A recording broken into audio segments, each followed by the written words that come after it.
Hello again, Zhiyun brought out two new gimbals, the Weebill 3S here and the Crane M3S, and both are slight upgrades to the version 3s, so I would say let's have a look at what's new on those gimbals.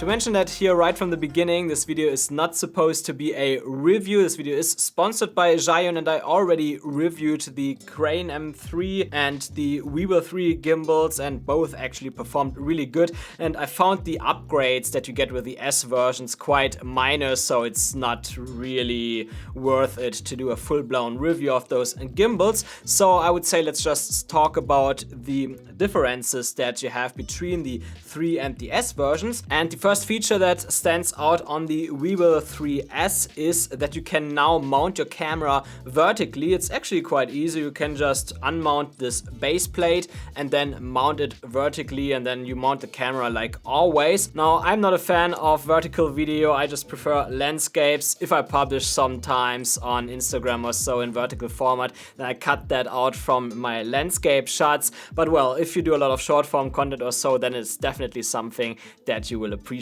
A feature that I personally appreciate though is that they slightly changed the functionality of the underslung grip here. Now you can simply unlock that and then change the position of that grip, so it's not just an underslung grip anymore, but it's also a second hand grip. So the left hand goes on that grip and then the right hand stays on the main one. I was out testing this gimbal with Roma today in the morning, and when I had this camera set up on it, I appreciated the second handle so much. Even with two arms, it was quite hard to hold for an extended period of time. I think with one arm I would have needed a few more breaks, so that's a great feature. And what I also noticed on the second grip now is that it has a 1/4 inch mount on top. I'm not sure if that was also the case already on the Weebill 3, but they mentioned it in their PDF, so you can like mount all sorts of accessoires on top, like their new lights, which are super small, the Molus X100 or what is it, M60 or something like that.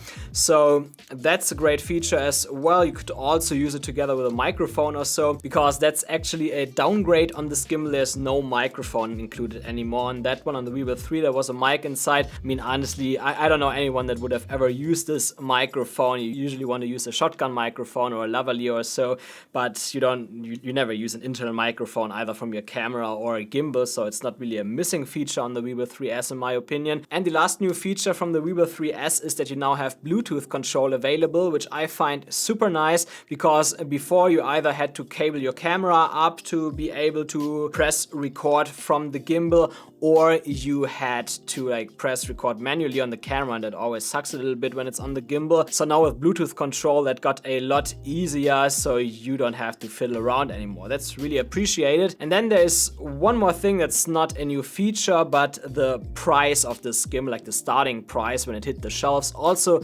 dropped. I don't know it in US dollars right now, just write that here, but here in Thai baht, I'm in Thailand right now, it dropped by around 5,000 baht, and that's actually a lot of money. So I think a lot of people will appreciate that as well, but also the price of the Weebill 3 dropped. So if you don't need all these new features, you can also save a little bit of money by buying a Weebill 3 gimbal. They are both great. And now when it comes to the question if I would upgrade from the Weebill 3 to the 3S, I would probably say no, unless you really shoot a lot of vertical video. I think then it could really be worth it for you, but otherwise for everyone else, I think the upgrades are a bit too minor. However, if you don't have a gimbal yet and you're thinking of buying one, then I would 100% go for the Weebill 3S, because the Bluetooth control is nice to have, and who knows, if you should ever shoot vertical video in the future, then you also have that available on that gimbal. But now let's put the Weebill 3S aside and talk about the Crane M3S, and here I found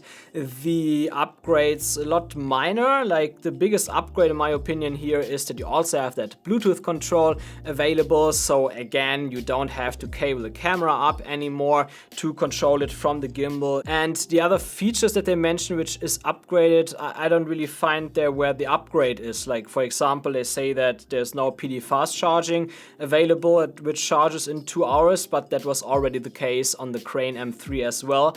So I don't really see the upgrade there. I'm not sure, maybe it like charges even faster or something like that, but yeah, it's supposed to have an upgrade. I just don't really understand it. So I come to the same conclusion as already with the Weebill 3S. Like, if you already have the Crane M3, then I would definitely not upgrade to the M3S. But if you don't have a gimbal yet and you're looking for a nice and light gimbal overall, then yeah, why not get it? You have Bluetooth control. It's definitely more convenient because you don't always have to touch your camera to start and stop recording.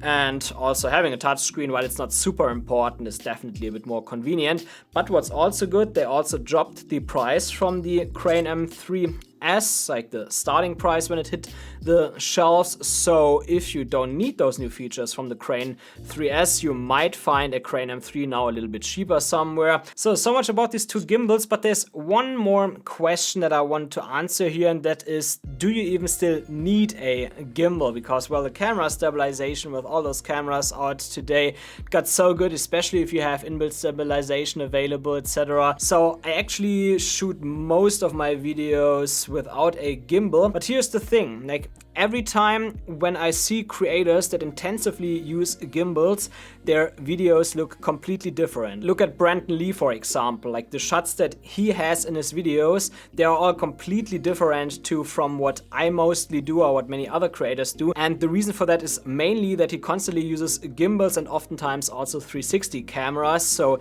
he can get shots that are just not possible without a gimbal. And that's also what I notice every time when I go out shooting with a gimbal.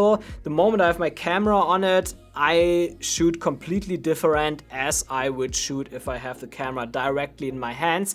So that's like the thing. If you follow creators like Brandon Lee, or also the videos that Ben TK at least shot in the beginning, that you also use the gimbal a lot, then it might actually be worth using a gimbal. But especially if you shoot a lot of travel content or so, or like lifestyle stuff where you have to be quite flexible and mobile, then I would probably not go for something like a Weebill 3S. For that, it's already a little bit too big. In that case, I would go for a Crane M3S with a smaller, lighter camera. For example, the new Fujifilm X-S20 that recently got released. I will probably review that in about 1 month when I get my hands on it. Like, it still needs to hit the shelves here. This is, for example, a great setup with this gimbal. You can put the Sigma 18-50 on it, or the Tamron 11-20 if you want to have a wider angle or so, and get a lot of awesome shots with that. And that's a really lightweight setup. So if you want to get more travel and lifestyle shots and you like the way how gimbals look, then definitely go for a setup like that. But what's also worth mentioning here, or important to mention, is that you really have to learn how to use a gimbal properly then,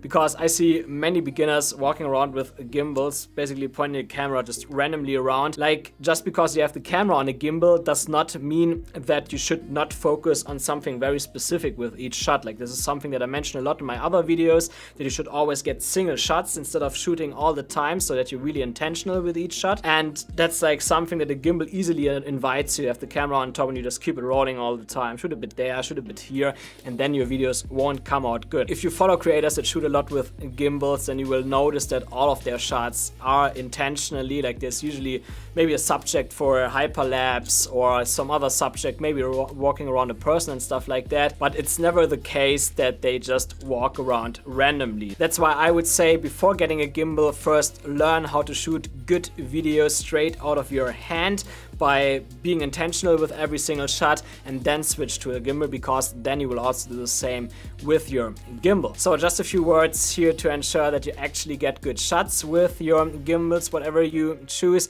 And if you also want to see the reviews of the original Weebill 3 and Crane M3, I will leave those videos here in the corners, so there you learn more. Like, most of the features are exactly the same as with those gimbals, so just watch those videos and you will know more. Aside from that, if you enjoyed this video, then please leave me a thumbs up and consider subscribing, and I see you in my upcoming videos.